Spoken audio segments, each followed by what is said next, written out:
Welcome to Real Estate Coaching Radio, starring award-winning real estate coaches and #1 international best-selling authors, Tim and Julie Harris. This is the #1 daily radio show for realtors looking for a no BS, authentic, real-time coaching experience. What's really working in today's market, how to generate more leads, make more money, and have more time for what you love in your life.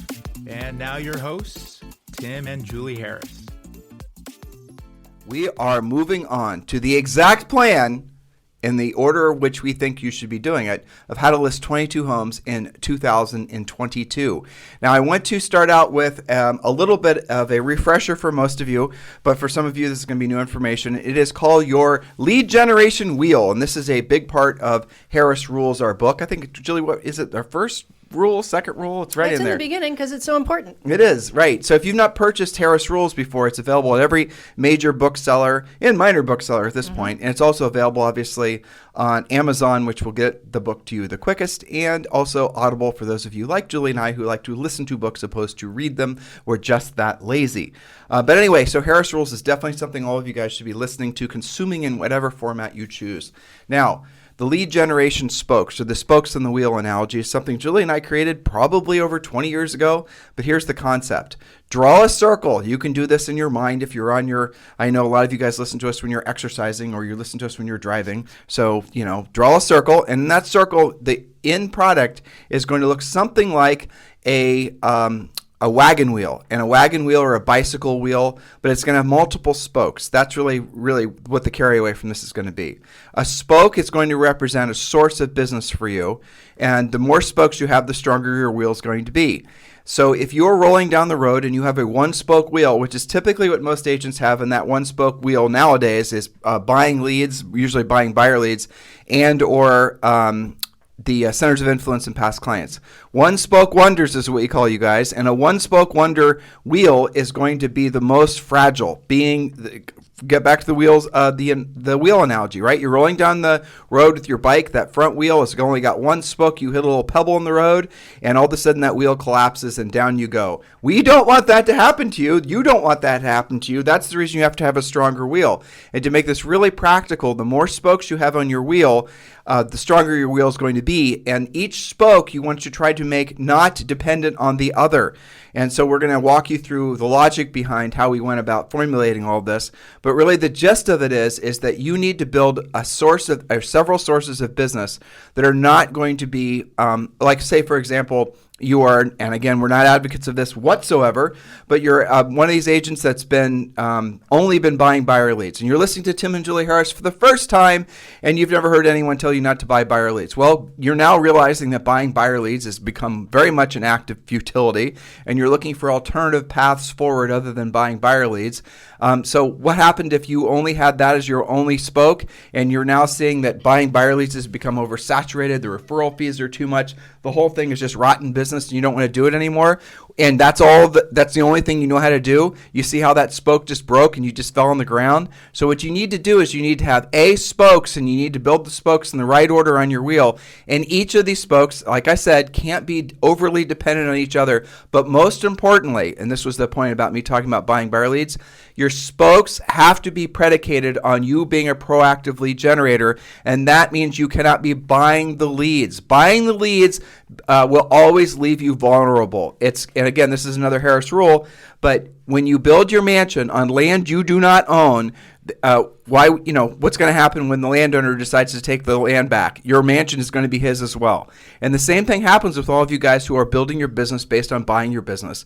And that goes for any kind of, frankly, YouTube, Instagram, any sort of social network marketing, any kind of buying business. Any business bought in any forum is always going to leave you vulnerable, always going to leave you juggling, always going to leave you vulnerable to any kind of fluctuations or undulations with the sources of the business in which you're buying. Does that make sense, Julie? It does, absolutely. So let's start with one of my favorite spokes in the wheel, where, again, this series is all about how to list 22 homes in 2022. So be sure to listen to the previous podcasts that go along with this. So first one, we're talking about spokes in your wheel. Expired listings. Now, expireds are at the top of the list because of the following several points. First point, they clearly want to sell. and many of them have to sell. These are the listings you're looking for. Yesterday, we talked about the difference between want to sell and have to sell, and the difference between sellers that have to sell versus buyers who never really have to buy. So expireds, many of them do indeed actually have to sell. In other words, keeping the home is not an option for them. We like listings like that. Okay, so the next reason you love expireds is you know what's probably the wrong price. Your comparative market analysis, your CMA, is much easier to do on an expired because it's been market tested. Next point on expireds. The agent that you would have competed against, the one that they thought would get the job done, who they probably already knew, is now probably out of the picture. Now, in some cases, you're still competing with them, but many times they're out of the picture. Right. When you guys become prolific listing agents, you're going to realize most of the time your best competitor is not the other great realtors in your marketplace. It's whoever that agent or whoever that seller has who maybe sold them the house, or they're just their buddy and their golf buddy or something like that. Now, if their golf buddy also happens to have their act together and be one of our coaching clients, then you have a real good competitor. But for the most part, you're going to find the agents who are overly dependent on centers of influence and past clients, when they are competing against somebody who actually has a skill set and organized approach to business, other than just basically leveraging your friends, your centers of influence, and your past clients, those agents are almost always the easiest to beat. Now, they're easiest to beat when it comes to the expired listing. Because if, for example, if Bob and Betty listed their house with Steve, their agent that they just know, and maybe their kids grew up together or whatever, Steve got the listing first. Steve didn't sell the house for whatever reason. Bob and Betty are ready for a change. And Steve would have gotten the listing again. They would have just renewed the listing with him.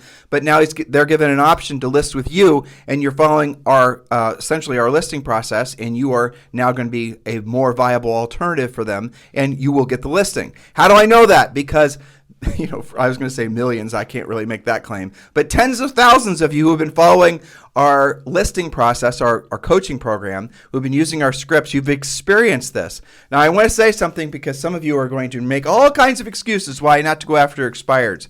Julie just hit on the high buttons, right? You know what the price isn't. The sellers are going to have had the market beat them down a little bit, so they're going to be more receptive to maybe doing the things they weren't willing to do at the first listing agent. They're willing to pay.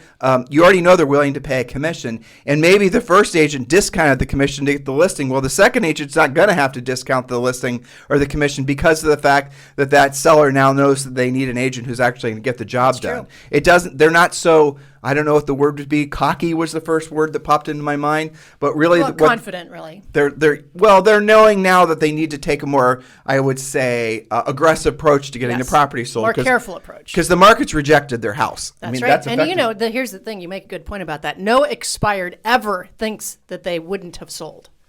When they put the sign in the yard, when their agent puts the sign in the yard, that they never believe that there's any way that the house isn't going to sell. And in today's market, they mostly think it's going to sell right away. Now, let me tell you guys something about expired listings in particular. There is a lot of psychology that goes behind just having access to the phone numbers. Julie and I do give you 3 different companies that we recommend where you can get the phone numbers from. So you don't have to go in the MLS, and you don't have to do all the research, and you don't have to do all the cross-referencing. There's 3 different services, RedX, Lead Senders. There's different ones, and they're not hard to find. And you can go and use one of these companies. They'll then go into your MLS every day, and they'll find the new expired listings, and they'll send them to you, so you can then follow our scripts and our pre-qualifying process, and you can start setting listing appointments. It really is after you get past, and like I said, the psychology of actually calling it expired. Julie just touched on something. When you're dealing with an expired, their first reaction is sometimes it's fear-based, basically, because in the hottest seller's market in the history of humanity, right? Ever since the first cavemen decided, hey, you know what? It's better to sleep in a cave. Let's put the cave on the market. Let's put the cave on the market, right? Yeah. Maybe that housing market was hotter than this one, but probably not by much. Yeah. But the reality of it is the seller knows the house didn't sell in this hot seller's market. They're not going to necessarily react in a way other than fearful. They're going to be embarrassed. And now, if this is their personal house even worse. that they've been in for a long period of time and it didn't sell, and they still live there and it didn't sell, trust me when I tell you, they're going to be very embarrassed. So you got to work on the psychology. Some of you will start calling expireds, and you might even, you might use our scripts, but you haven't actually taken the time to understand truly the comprehensive nature of what goes on behind the scripts. It's one thing to read words. It's another thing to understand why the words on the scripts are there and the nature of how they're all laced together. Because when you do, you're going to win. And usually what it takes, like if I hear somebody, maybe one of you guys will ask for help with an expired script, and you're going to ask one of our coaches, or maybe somehow it's going to show up in my orbit, and I'm going to call you back, and we're going to do a quick role play. What I'll hear is too much reading and not enough listening. What I'll hear is not enough repeating and affirming what they say. What I'll hear is you just trying to get back to the script and not ebbing and flowing a little bit with what they said and what the real connotation of what they said. But here's the good part. Sellers always say the same damn thing, and they say it in the same order. It's almost like they signed up for their own coaching program because it's so predictable. When you read our scripts, it's going to give you usually one or two or three different options of what that seller is going to say. And how do we know it works? Because we've been doing this for so long. I mean, I said this yesterday, and I love to say it as I say this. I love to look at Julie because her eyes roll so hard. I think she's going to knock herself out. But I mean, Julie and I have a combined age of over 100 at this point, and we've been in this real estate business for over 25 years. And this is what we did to sell thousands of homes. And this is the first spoke that, people ask us, Tim and Julie, if you guys were to get back into real estate, what would you do? Number one, expireds. Absolutely. And let me give you a quick example of this, because sometimes agents in their, excuse roulette wheel will throw something out like, well, if you couldn't sell it, why would I want it, right? And so one of the script questions is, gosh, what happened? Why do you think the house didn't sell? And this is very telling. I'm going to give you a real quick story from one of our agents in Indianapolis, okay? She used that exact script. She got to the point in the script where she said, gosh, what happened? Why do you think the house didn't sell? Now, she was calling on a $1.2 million listing in Indianapolis, which is all the money, right? One of her strategies is she calls from the most expensive to the least expensive, because she knows the higher up you go, the fewer calls they get. Okay, so you just gave some advanced information. So when those of you who are in action, you're calling expireds, what most of you will do, and you do this, just listen to what we're saying here. Don't start with the least expensive listing that is sent to you by one of the expired services we recommend. Start with the most expensive, because there'll be most agents will be intimidated by calling more expensive houses. Very true. Okay, so you got to start with the top and work your way down. Yeah, so to take our indie girl example, $1.2 million in India is about like $800,000 in California. So we're talking luxury for that market. Julie, truthfully, it's probably half. I bet you in California, $1.2 million is, well, think of it. You know what it Starter. is. It's some little dent condo, basically, Right, exactly. depending on where in California. Well, I'm just painting them a picture. This is pretty high end for the area. So she's starting at the top of the list. She calls, she asks, gosh, what happened? Why do you think the house didn't sell? And you know what he said? He said, I know why I didn't sell. Because I had a price too high. Okay. He actually said that to her, and she said, tell me more about that, right? Keeping in the conversation. He said, well, it just so happens that at the time that this started as a listing, I was building and about to close on my $2 million house, and I didn't want it to sell too fast. So I put it a little bit high on purpose, thinking if there was somebody who was going to actually pay $1.2 million, well, that'd be a good reason for me to move. But now I know it's not worth that. He said to her, now I'm carrying two mortgages. One for, $1.5 million and another one for $800,000. He literally said, I will do anything. Tell me exactly what to do. What's the right price? Now you might be listening to this in replay in 2064. Okay. But here we are in January of 2022. There are millions, probably tens of thousands, hundreds of thousands of homes in the United States that were taken off the market late last year and are being put back on the market in a new market.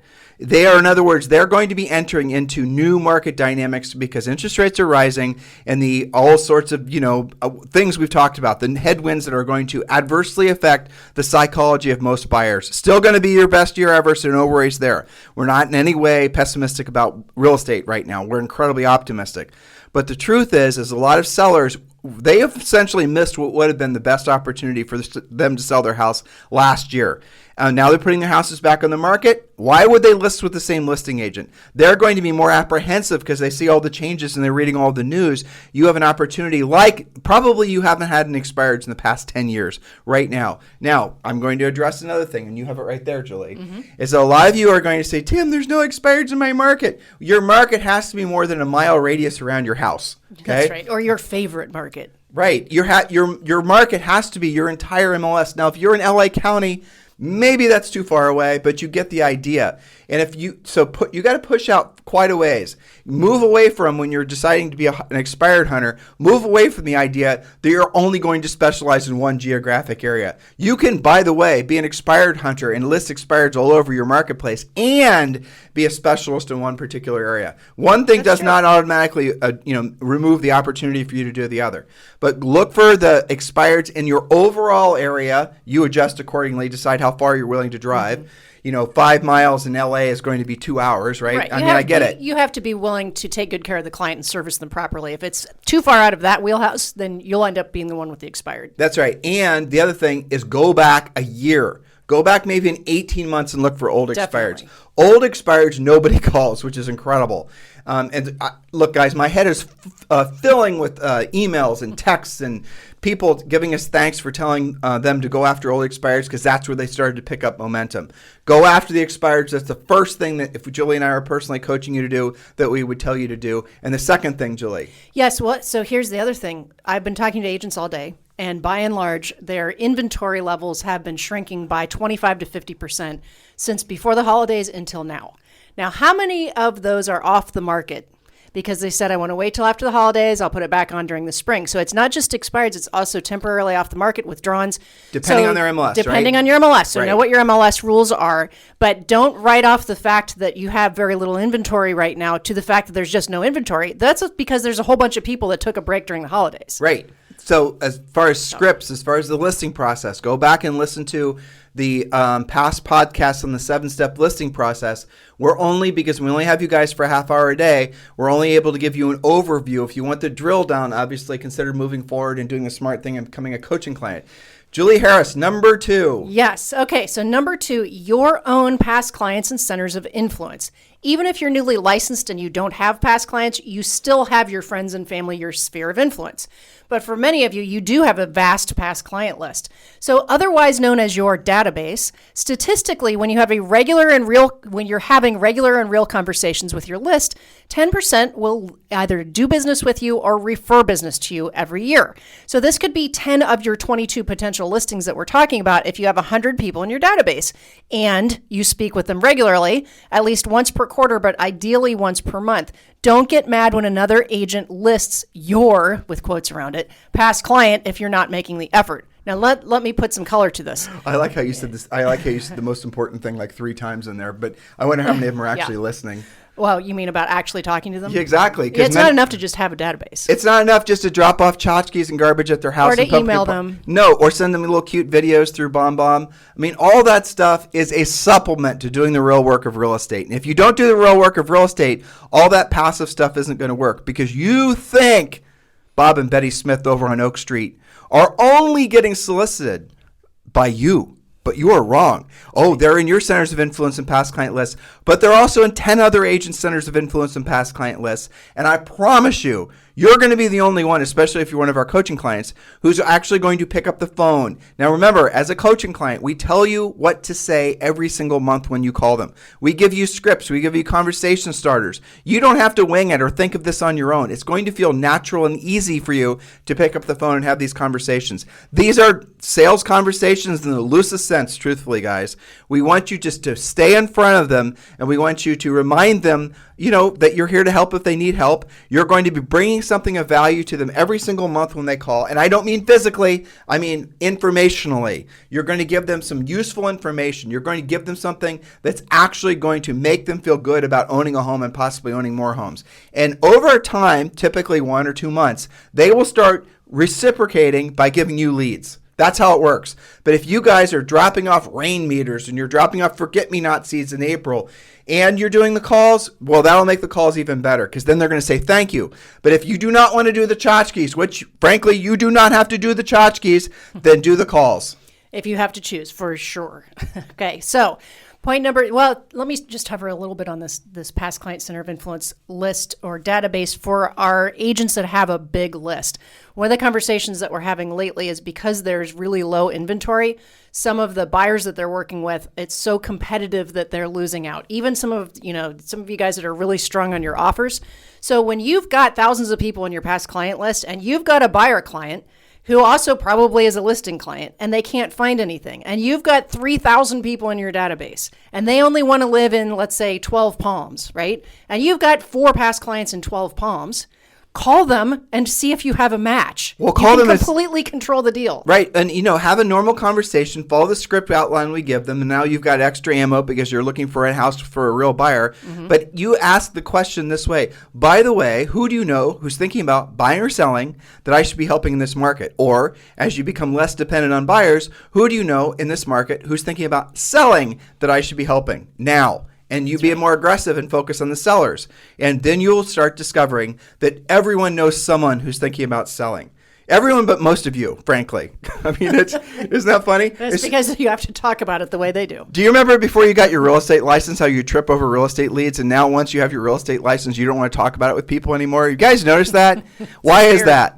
Why are you creating this fear in your head about having a conversation about real estate? It's because your ego is telling you that you have commission breath and they're only going to start seeing you as somebody who's a taker. But the exact opposite is true. I'm here to tell you, when you are a true professional at anything, be it financial stuff, be it, it doesn't matter. You pick your category, and you do not bring that up to people when they're talking to you. They're going to think that you are not interested in doing business with them. In other words, if you're not having real estate conversations, and I'm not saying having commission breath, but I'm saying having a conversation where you're asking normal things, use our scripts, and then you, by the way, who do you know is thinking about buying or selling that I should be helping in this market? If you don't ask that, you actually are kind of sending a mixed message in their head. They know what you do for a living, hypothetically, and you're not asking them for help. You are supposed to ask for help. They know you're supposed to ask for help. You're not asking for help. They must think that A, you're lazy, B, too busy, or C, that you basically don't want to do business with them or any of their friends or family. You guys get it? So you create these problems in yourself, starting in your own head, starting with your thoughts and your ego telling you not to ask. Bob and Betty will send me the business automatically. After all, our kids are on the same swim team. Nope. No, they won't. You have to ask. That's right. So point number 3 on our lead generation wheel, another favorite, new build salespeople. You see how I'm alternating between different avenues so that they have some variety here. So new build salespeople, I had a conversation with an agent about this today.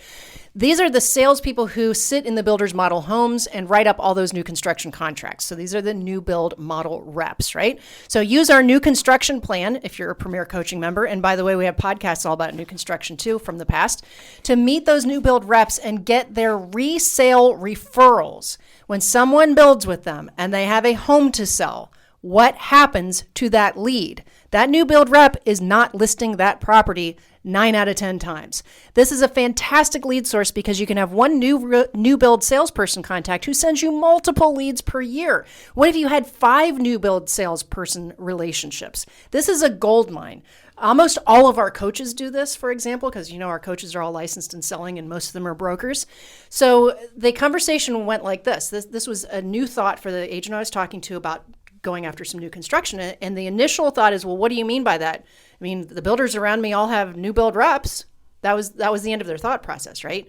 So the first thing you do when you're getting into new construction is really become friends with those new construction reps, because the thing is, if they're not licensed, you don't pay them a referral fee. Well, they also aren't allowed to usually list resale. Exactly, because they're an employee of the builder. Right, so that they can't list the resale. So when they have someone walk in the door that wants to do a new construction build, they and the person has something to sell. Those new build reps, what are they doing with those listing leads? They're referring those to probably the agent who brought them a dozen donuts last week. That's exactly how it works. Donuts. That is absolutely. You know what? I just realized something. Literally how it works. There's normal currency, and there's crypto, and there's a thing that powers the real estate industry, donuts. For sure. For sure. Okay, now if they are licensed, you can send them a referral fee, but most of them are not. Most of them just work for the builder. And why do they want to send you that business? So that they can trust you to get the house sold, because that's attached to the deal that they wrote. And I don't know of any builders that accept home sale contingencies now, or at least not for very long. Why would they? They don't have to. Yeah. So this is a great relationship, and a nice byproduct of getting to know those new build reps is when they have a new construction house fall apart because somebody didn't get their house sold or they didn't get approved or whatever, they're not really relocating there. That is inventory that's probably never going to get into the MLS, and you can have those relationships to know about their pocket listings. Do you mind if I give them a little advanced coaching on this? Go ahead. So here's the way that I would handle this if I were coaching you personally, and I think Julie will concur on this point. First of all, in this day and age, you have to have some sort of iBuyer system in your back pocket to really woo these new builders. And this is the exact conversation all of you must be having. So you're going to go to the new build reps, and you can join your local BIA, Builders Internet. I don't even know what the hell it stands for, but it's your Builders Association. Yeah, there's an association, there's a builder. What the I is, I really don't know. But you're going to join the local builders association. You're going to get essentially a list of all their members. You're going to get a list, and then you're just going to start driving the essentially the largest of the circumferences around your house as you can. Learn where all the new build is. Get to know all the new build reps. You're going to start then befriending them. Just start there. Get to know everyone. Don't take too damn long to do it because it frankly shouldn't take that long. For example, if you know there's 10 new builders that are all available in your area, go to their websites, go to the individual neighborhood, go to the individual neighborhood's website, and then look to see who the sales reps are. You've got their emails, you've got their phone numbers. So don't make this so damn hard, but it's good to obviously know the new build construction. And it's good to finally meet those people face to face. And then you can follow our system that we created. That's, guess what, part of the coaching program, where we'll then teach you how to create relationships with those new build reps. But one of the main things is that these new build reps are going to want to hear you tell them is that you have an iBuyer program, or the old school way of doing it is say you have an investor that will purchase every single house that their prospective build clients have that need to be sold. That is going to give you an unfair advantage against every single other agent. Now, you probably don't even have access to a program like that. You don't have somebody with an unlimited amount of money who is going to buy pretty much every single property that you ever present to them. So you are a disadvantage when you're following this idea, aren't you? That's the reason, one of the many reasons, frankly, that so many agents are joining eXp Realty, because eXp Realty gives you that exact tool that I just described. Called Express Offers. And you can also use that when going on listing appointments. You can use that when a seller's thinking about for sale by ownering. You can use that for a seller that's thinking about maybe they're comparing you against Open Door now that Zillow is no longer in the business. You're about to lose a listing to Open Door. The seller wants just to sell the house at a discount. You can go in there and you can say, Mr. Seller, I give you two options. I can offer you something similar to what Open Door is offering you because I'm an EXP agent and I have express offers. Or we can go the route that's going to net you the most money. Why don't we put the house on the market and we'll retail it and we'll try it for 60 days. And if after that amount of time, if you choose to have me run it through express offers, I will. Then you can be cashed out within 30 days. It's a great backup plan. It totally is. But it's essentially a guaranteed sale. It is well, that's what we called it. I mean, when Julie and I were in real estate, we did this exact thing that we're talking about. If a seller was moving up to one of the houses that we had listed, and again, it's a house we have listed, we would guarantee the sale of their house in typically 60 days, and we'd buy it for a discount. And the discount usually worked out to be about 12 or 15%. We had quite a few people that would call us to do that, but very few people that did it because, like, 4 in the thousands of homes we sold, maybe 5, because their houses already sold and we didn't have to buy the houses. Well, so don't miss the point, listeners. There's two things with this. One is what Tim just mentioned. It's a great lead generator that you have. Totally. That. And secondly, it is a great objection handler and competitive advantage when you're up against other iBuyer deals, even if they're just curious about it. And they say, well, I don't want to list with you yet until I find out what, Open Door has to say. You and I were just in North Carolina. We were driving down to Atlanta, and we were flying out of the big, massive, ridiculously, insanely large airport there. And everywhere there, we saw Mark Spain billboards. Everywhere. And Mark Spain's billboard only said, essentially, I don't remember the exact words, but the gist of it was, I'll guarantee the sale of your home. And it even may have said 60 days or 90 days. And I know Mark Spain is, I think, the number one agent in the United States, or is right up there. Thousands of home sales every year. You have to assume if he's spending that much money on billboards, advertising a guaranteed home sale, you have to assume that has to be his number one lead driver. Yes. It has to be the biggest source of business for him. And if you're an individual agent, if you're for a smaller, medium team, you're at a disadvantage unless you have your own iBuyer program, unless you can actually get these houses bought by an investor pool. So do seriously consider becoming an EXP agent. And yes, of course, Julie and I are associated with EXP. If you'd like to join EXP Realty and you're looking for sponsors, they're going to be incredibly proactive in your success at EXP. Please do consider Julie and I. Let me make this clear. We are formally applying for the job of being your EXP sponsor. We're sponsoring a lot of teams, a lot of brokerages, but we'd love this just as much to sponsor individual agents or even new agents. So any and all, please consider Julie and I as your sponsor at EXP Realty. Text me directly, and this is my real cell phone, 512-758-0206, 512-758-0206. For those of you just getting started and you're curious about EXP, that's good too. Here's all I need you to do. Go to YLibertas, and I'll spell it in a second, YLibertas/Harris. YLibertas/Harris. It's WHYLIBERTAS.com/HARRIS. So by the way, the word libertas means freedom. And freedom is one of the reasons, well, pretty much the main reason that so many agents are joining EXP Realty. So if you're interested in joining EXP Realty, we would love the opportunity to earn the right to be your sponsors. All right, Julie, you want to get one more point in? Well, let's see. We've got to bring them back up. All right, perfect. So also on the top list, number 4, for sale by owners. Yes, you knew I was going to say it. When the market is hot like it's been for so long, there are always plenty of unrepresented owners. We don't call them FSBOs here at Harris Coaching. We call them what they are. Unrepresented owners, because statistically, virtually all of them end up listing. That's right. Most of them give up in the process if it's not sold in the first 2 weekends. That is a fact. There are luxury-priced, unrepresented owners in today's market as well. This is a great opportunity because many of them have not yet bought, so it's not one transaction, but it's at least 2, could build, you could be involved in that, and or downsize or upsize purchasing with you. Now, one of the best things about for sale by owners has to do with the most complained about thing by agents who love to have an excuse. Oh, I can't find a phone number. Well, here's a seller who is handing you their phone number. Well, no more excuses. But Julie, isn't that just, I mean, we've only gone over 4 and we got a lot more that we're going to share with these guys. Mm-hmm. But that's just the awesome thing about these first, 4 That's examples. Why they're on the top. No, right. None of them cost any money to generate, and all of them are obviously self-identified as being very motivated sellers. Exactly. But how insane is it that you guys will drive past FSBOs on your way to the office to spend $5,000 and half your commission for a referral fee for a lead you're going to buy? Does that even intellectually make sense to you? You guys think for sale by owners have been taking night classes to learn how to FSBO. You think FSBOs absolutely have it out for the real estate industry, and you think FSBOs, now this might be true in some parts of the world, if you walk into their property, are going to meet you at the end of a double barrel, okay? But for the most part, none of those things are true. No. Adjust accordingly depending on where you are in the United States. For the most part, FSBOs are wanting, obviously, to list their house. They're on their way to being very motivated, not quite as motivated as they would be in, say, 30 to 60 days. But the number one reason that FSBO is because they do not know a real estate agent. So really all for sale by owner sign is, it's just a help wanted sign. Help wanted. I am looking for a real estate agent who is going to be proactive in getting my property sold. Would you please come and knock on my door? Would you please call me? Number. Yeah, by the way, here's my phone number. Jeez. Right? And you guys are fearful of calling FSBOs. So we tell this story.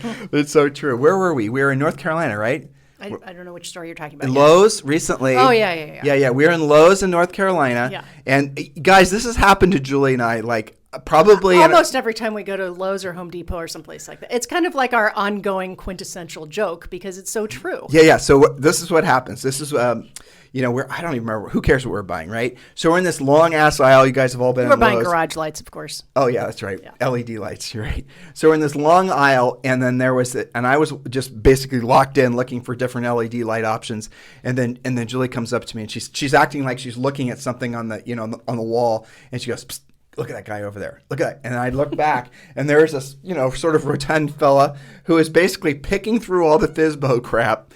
There was this little, it wasn't even an end cap. It was maybe. It was like the FSBO section of the aisle. Yeah, it was the FSBO section. He was picking through the signs, and he was looking for a corrugated one. Oh, this one's yellow. This one's white. How does the stake work? How does the stake work, right? This one comes with a wide tip, permanent pin. This one comes with it. He was going through and shuffling through all of it, and he was just thinking about which FSBO sign he was going to buy. And then he decided, evidently, that they were all too expensive, and he just went on and looked at, I don't even know what, your mailboxes or whatever. But the point is that's usually the entire amount of time that a for sale by owner puts into the process of thinking about FSBOing. They were there to buy light bulbs, and they tripped across the FSBO section. They said, what the hell, I'll give it a whirl. That's it. That's right. And the thing is, he was probably there because he's sprucing up the house for a sale, right?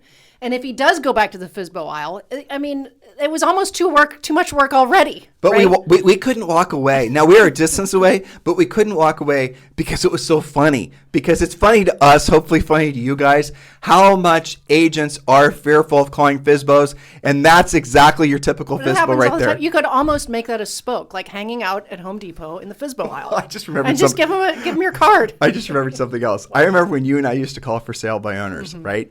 One of the excuses the FSBO would use for not listing with you right away is they just took out some sort of little sketch ad. I know. I just spent $100 on the paper. I just listed in FSBO, well, maybe paper, but usually it was FSBO.com or whatever the hell it was. And I just bought my sign for $14 or whatever. And so I want to give it 30 days because the ad runs out in 30 days. And I just spent $14. Well, how much was the ad, Mr. Seller? Well, it's $75. And how much? So you got what, about $100 wrapped up in this whole FSBO thing? And he goes, yes. And I go, well, I'll tell you what. At closing, I will rebate you $100 so we can get started today so we don't miss the market. Objection handled. Exactly. And then they're like, yeah, okay, if you're going to make up, but that's it. That's they're not like tried and true like agent haters, or they, like you said, they haven't gone to some for sale by owner school about how to deal with agents. It's none of that. They're trying it out. In their head, they're going to save a little bit of money. When in fact, if you're a Premier Coaching member, you can go to our resources and use a very robust report, which proves that if a for sale by owner actually sells on their own, they take longer and actually net less. That would be you being educated about it. So if I can sell your house for the same or more than you can do on your own and handle all of the process and hassle in the meantime. Don't jack up the script. So basically, Julie was summarizing it was the fourth question in the script. And so often. This is objection handling that they think they're going to net more. Often we're asked how did we sell over 100 houses our first year in the business? I would say 75%, maybe 65% were listings. Yeah. And I bet you they were all for sale by owners. Almost all. Yeah. I don't think we listed a single expired. Well, maybe we did. A few center of influence, but mostly FSBOs. Yeah. And we just go knock on the door. Yeah. And one of the scripts we'd, knock, knock, knock. And yes, you have to overcome or call, right? And calling's more efficient. But they'll do have a buyer. And, all these reasons that you guys are fearful of calling them, all the questions that they ask, they always ask the same questions in the exact same order. But I'm going to give you a little advanced coaching. The number one thing that you have to overcome when you're listing or trying to list FSBOs is the seller's ego. Okay, here's another story, true story. Julie and I are in a restaurant in Georgetown, Texas. Georgetown, not a fancy town. Those of you guys who are in Austin, just drive 30 miles north. You'll know what I'm talking about. Very nice little town, very nice little restaurant. And we're sitting maybe 2 tables away from this younger guy, I would say maybe, 20, early 30s. Mm-hmm. And he's sitting there with his wife and I'm guessing his mother-in-law or his mother. One of the two. It was just 3 of them at the table. Do you remember this? I think so. And he was, and the mom and the daughter, or the mom and daughter-in-law, or you guys get the point. We're talking about listing their house.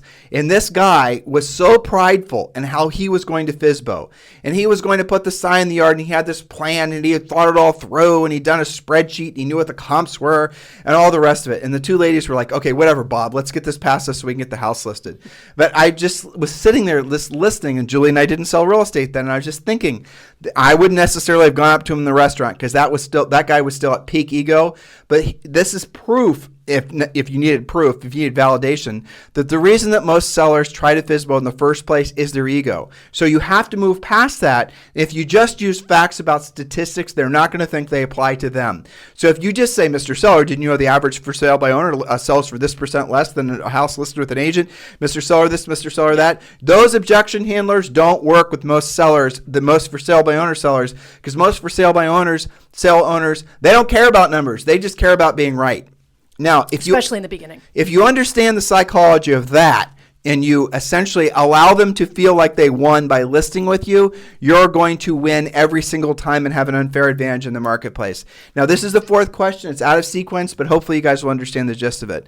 Because you're going to always get, or I'm not saying always, 50% of the time you're going to get some ego-bound seller who's going to want to just basically prove it to the world that he can sell the house. Yeah. You have to give them that sense of satisfaction.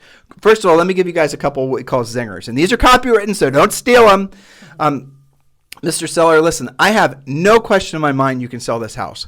You've done a great job conditioning it, and damn it, that for sale by owner sign, if in your front yard, if it's not the best sign I've ever seen in my life, I just don't know. I'm going to take pictures on that. That's my new Instagram photo. I really like the balloons you've got on that thing. I'm trying to make you guys laugh. You get the point. Great home brochure, conditioned right, priced right. You've done everything perfectly. Mr. Seller, I have no doubt in my mind that you can sell this house. Now, if you say all this in front of his wife, this is going to even happen faster, because that's what he wants. He wants the SaaS. And by the way, it's always a dude. I'm not trying to be non-politically correct by making it a non-gender specific. Experience. It's almost always a guy who's basically causing this, problem of trying to FSBO. So you got to give him that credit. You're going to win. You're a winner. You've done it all right. And then you say, but let me ask you a real quick question, right? You build him up.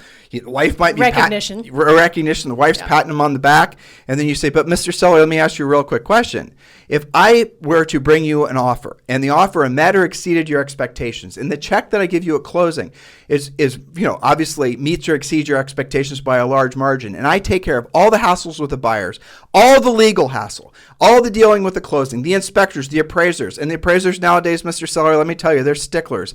I deal with the other agents. I deal with, neighbor issues. I deal with legal issues. I deal with everything. And the check I hand you at closing meets or significantly exceeds your expectations, Mr. Seller. Why wouldn't you list the house with me? And here's what they're going to say. Assuming you set it up, they're going to say, well, I would list the house with you. And if you can prove to me you can do all that, this is the other variant of what they're going to say, then I will list the house with you. And then you give them the pre-listing pack that we give you as a coaching client. And then the pre-listing pack answers all their questions. You don't have to know how to answer and overcome all their objections. We've already done it for you in the pre-listing pack. You don't have to be expert level listing agent. We've done it for you in the pre-listing pack. By using our pre-qualifying process and our listing process, you will make the pre-listing pack and that FSBO want to list with you. That is all it is. It's just basically giving him a sense of satisfaction for having won, and by winning, he's getting the satisfaction of making the decision to list with you, even though he knows he could have done it himself. Well, see, that's the key, right? What you said, what you walked them through there is golden, because where agents go wrong and what turns them off and they think, oh, FSBOs are just so difficult, is because they don't do what you just did. You were not argumentative. You were the opposite. You were complimentary. You were on their side. And you're not trying to bullshit your way in the house by saying you have a buyer, unless, of course, you do. Right? We're not suggesting you do the other thing. I see this in the industry all the time. The way you're supposed to work with FSBOs is you're supposed to bond with them, or you're supposed to drip on them, or you're supposed to torture them with a billion follow-ups. The FSBO doesn't want that. The psychology of the FSBO is they didn't list with somebody because they didn't know somebody. If you give them the ego satisfaction of selling, and you can show them that they're going to actually win at a higher level, especially financially, after you've given that ego satisfaction, you're going to get the listing. And the other agents who are following these asinine long-term follow-up programs for sale by owners are going to see you come in, and you're going to start picking those sellers off, those FSBOs off with one or two contacts. That's what this is all about, guys. That's exactly it. So All right, so listen, here's your call to action. Here's what you should be doing. If you're ready to join our coaching program, go over to timandjulieharris.com, click on Premier Coaching, and join. It's not that difficult. You can join for around $100 a month. If you're ready to join eXp Realty, Julie and I would love the opportunity to be your sponsor. Text me directly, 512-758-0206, 512-758-0206. In the meantime, have a fantastic day. Oh, by the way, do like this video. I got to get this right? On YouTube, do like it and subscribe to the channel. We'd really appreciate that. And if you're listening to us strictly as a podcast listener, do give us a 5-star review, and please do give us great comments. It really does help to motivate us to really amp up what we're providing for all of you guys. Do not slow down. The year has just started. Do not slow down. This will be your best year ever. We'll talk with you on the show tomorrow. This podcast is a part of the C-Suite Radio Network. For more top business podcasts, visit c-suiteradio.com.